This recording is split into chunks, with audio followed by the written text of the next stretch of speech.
Porque a Igreja Católica degenerou-se. Porque a Igreja Católica corrompeu-se, prostituiu-se,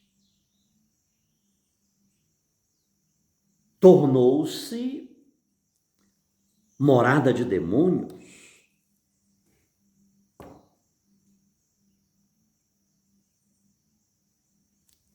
Porque ela estabeleceu um casamento com o Império Romano.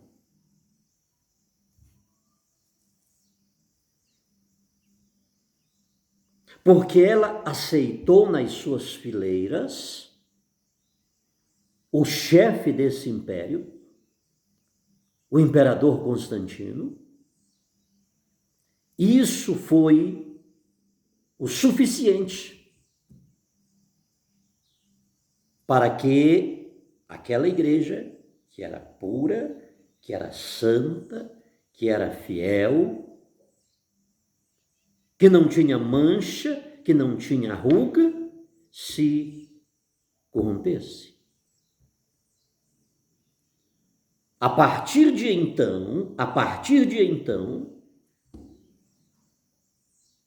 aquilo que o imperador Constantino não fizera em relação à igreja, os demais fariam. Os demais aumentariam a corrupção, a devastação da igreja.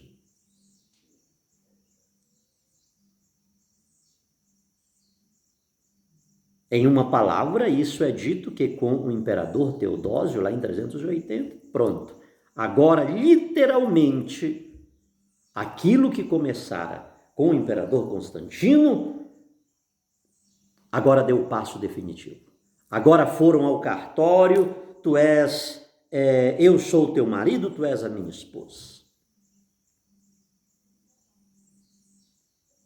Terminou o casamento, aconteceu um divórcio entre a igreja e Jesus Cristo.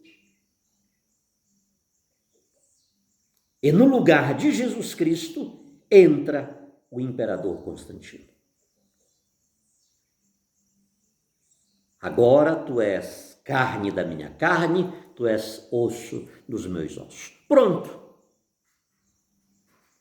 A igreja não tem mais um vínculo esponsal com Jesus Cristo,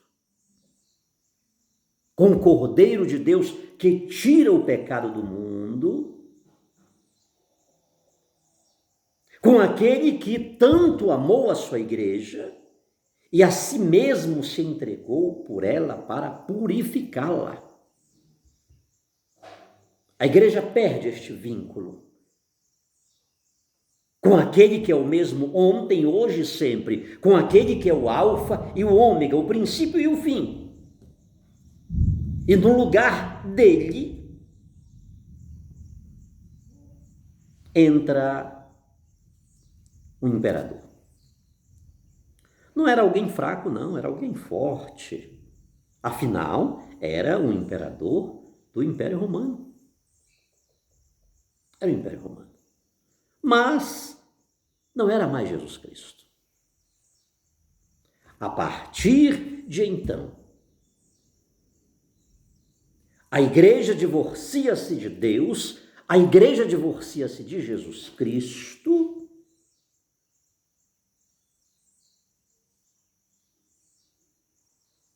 e em seu lugar entra o imperador, e a partir de então, tudo o que se verifica na igreja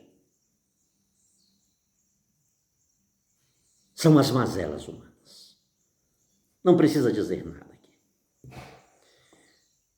Terminou aquela igreja compreendida nos primeiros 300 anos, Mas no século XVI, ela ressuscita.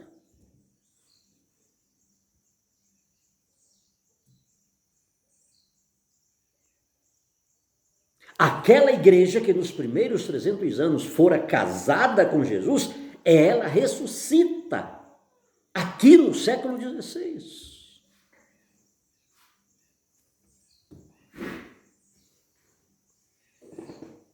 Doravante,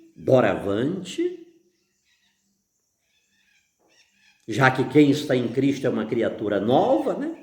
As coisas velhas passaram e uma nova realidade se fez, pois agora um novo Adão surgira, a imagem e semelhança de Deus, um Adão incorrupto, um Adão não manchado.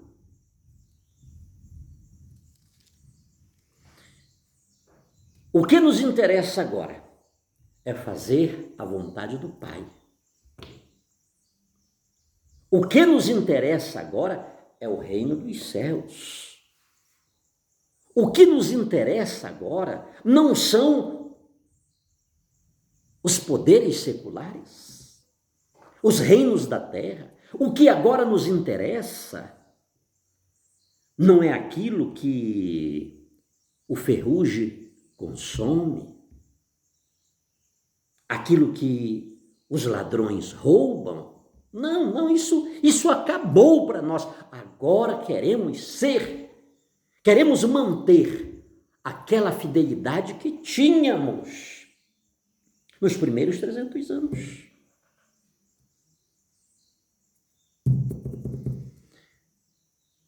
Mas nós sabemos que não foi desse jeito.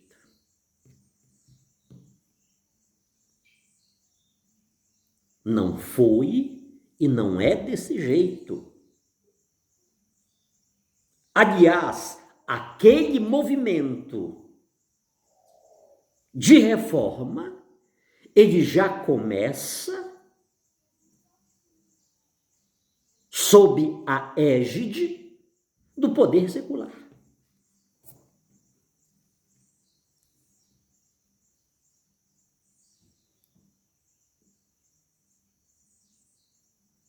O trabalho de Lutero se dá sob a chancela dos príncipes alemães. Lutero não está fazendo algo ali, porque Deus lhe fez uma revelação, Deus falou com ele teve uma visão, foi algo produzido em um clima de ascese, de intimidade com Deus. Não.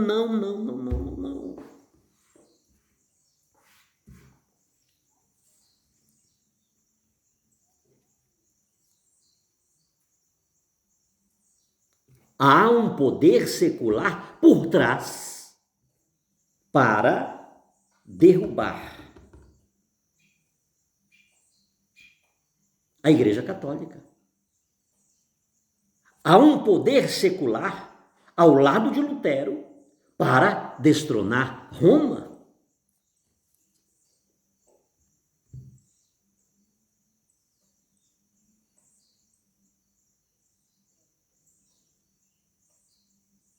É muita coisa, queridos, para ser dito. Não, missionário. Lutero, ele viu lá na Bíblia, na carta de Paulo, porque, olha, foi isso.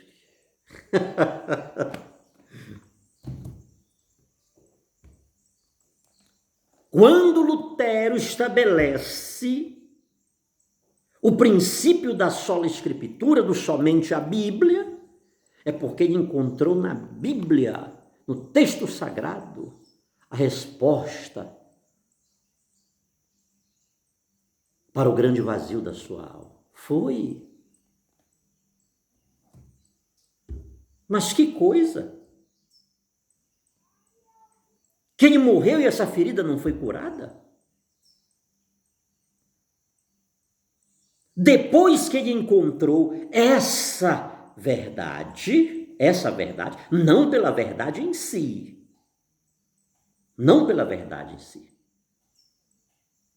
mas pela verdade em... Ora, quem está em Cristo, quem chega a Cristo é uma nova criatura, as coisas velhas passaram.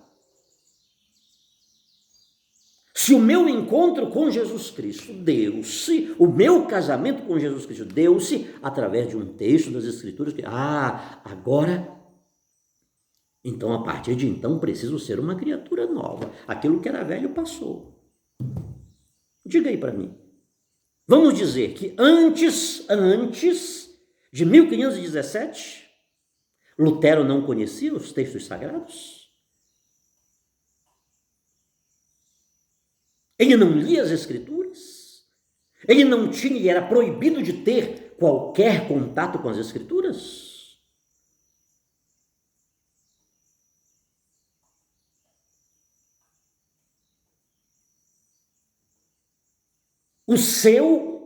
A sua reforma, e se é que temos que chamar, é o nome mais inapropriado, o termo mais inapropriado para nos referirmos a este evento, é o termo reforma. E se o quisermos assim entender, este termo precisa ser entendido como uma reforma negativa, pejorativa.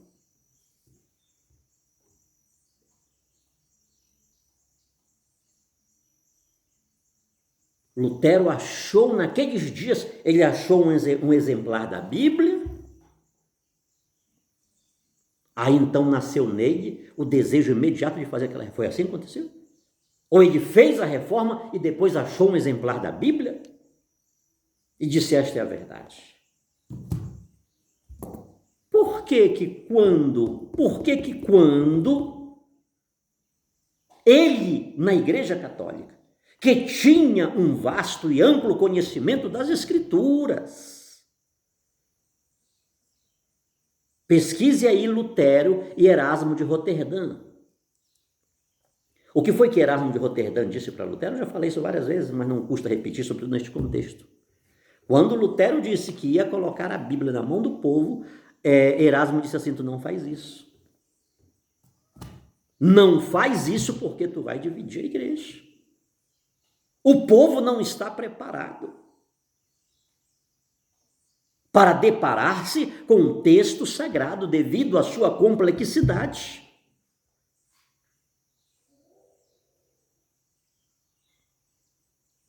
O texto sagrado nas mãos, sobretudo, de um leigo,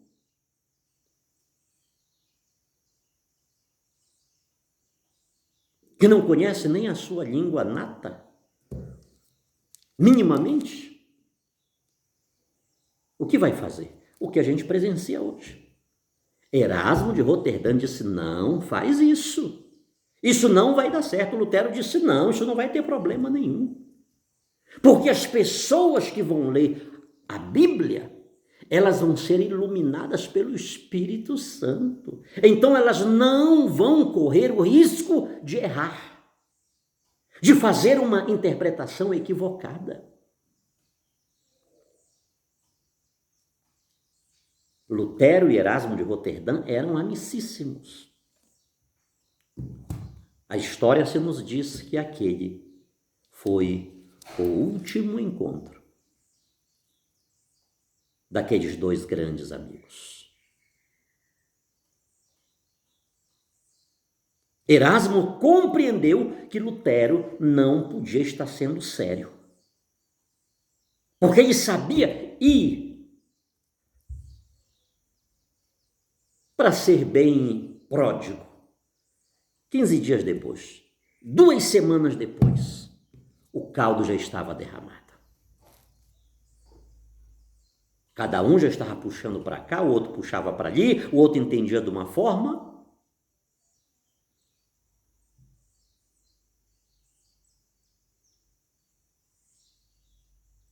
Porque há necessidade. Erasmo compreendia que se fazia necessária uma instância superior, crível, idônea, para interpretar as Escrituras.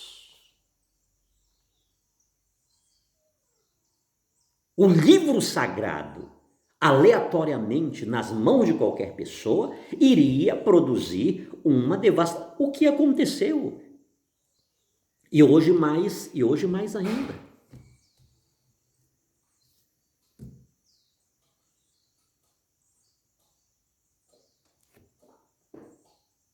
Voltando um pouquinho. Lutero encontra Jesus por meio das Escrituras. Aquilo que durante tantos anos na Igreja Católica não conseguiu encontrar Jesus. Mesmo dando aula de teologia, mesmo pertencendo a uma ordem rigorosíssima. Inclusive nas Escrituras, os agostinianos. Mas ele não conseguiu encontrar Jesus. Mas agora ele encontrou Jesus através das Escrituras, lendo as Escrituras, lendo o Novo Testamento, lendo as cartas de Paulo, ele encontrou Jesus. Bem, isto posto e assim sendo, doravante, um novo homem tem que nascer. O velho homem tem que ficar para trás.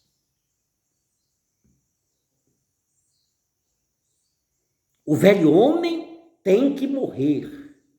O velho homem tem que ser desconstituído, dissolvido, à luz de Jesus Cristo. E isto é uma verdade. Mas isto não aconteceu com Martinho Lutero. Ele que conhecia tanto de Escritura, ele que dava aula de Sagrada Escritura, ele que estabeleceu o princípio da sola Escritura, só é verdade de fé aquilo que possa ser provado pelas Escrituras. Essas Escrituras não mudaram a vida dele.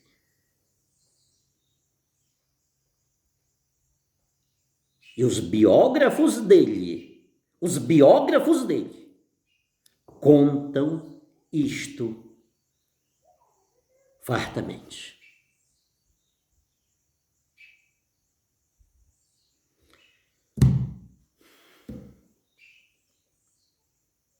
Isso leva-nos a crer que aquela igreja dos primeiros 300 anos, ela não ressurgiu,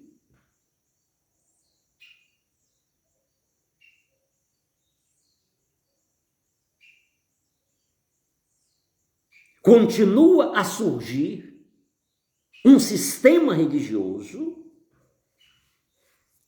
que não está mais sob Roma, mas está sob o domínio alemão. E alguns outros países que se irão unir nesta luta contra o Papa, contra Roma.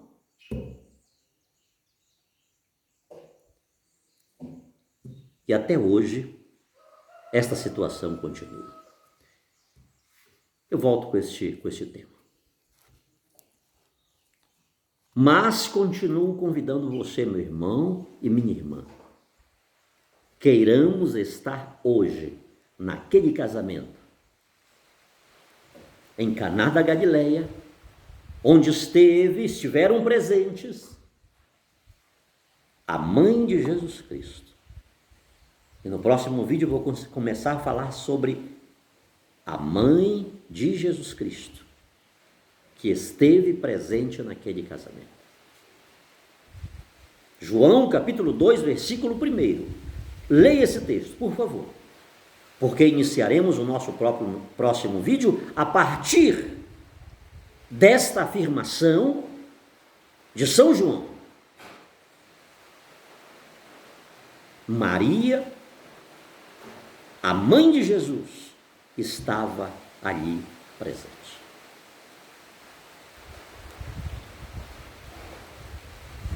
Antes do próximo vídeo, entremos hoje na nossa oração e digamos: Senhor, eu quero casar contigo. Eu quero estar nesse casamento. Eu quero que nesse casamento esteja a tua Mãe Santíssima. Esteja o Senhor. e me faça, nessa história, ser um daqueles teus discípulos que naquele casamento creram em ti. Sobre todos nós, hoje e sempre, a bênção desse Deus Todo-Poderoso, que é Pai, Filho e Espírito Santo. Amém.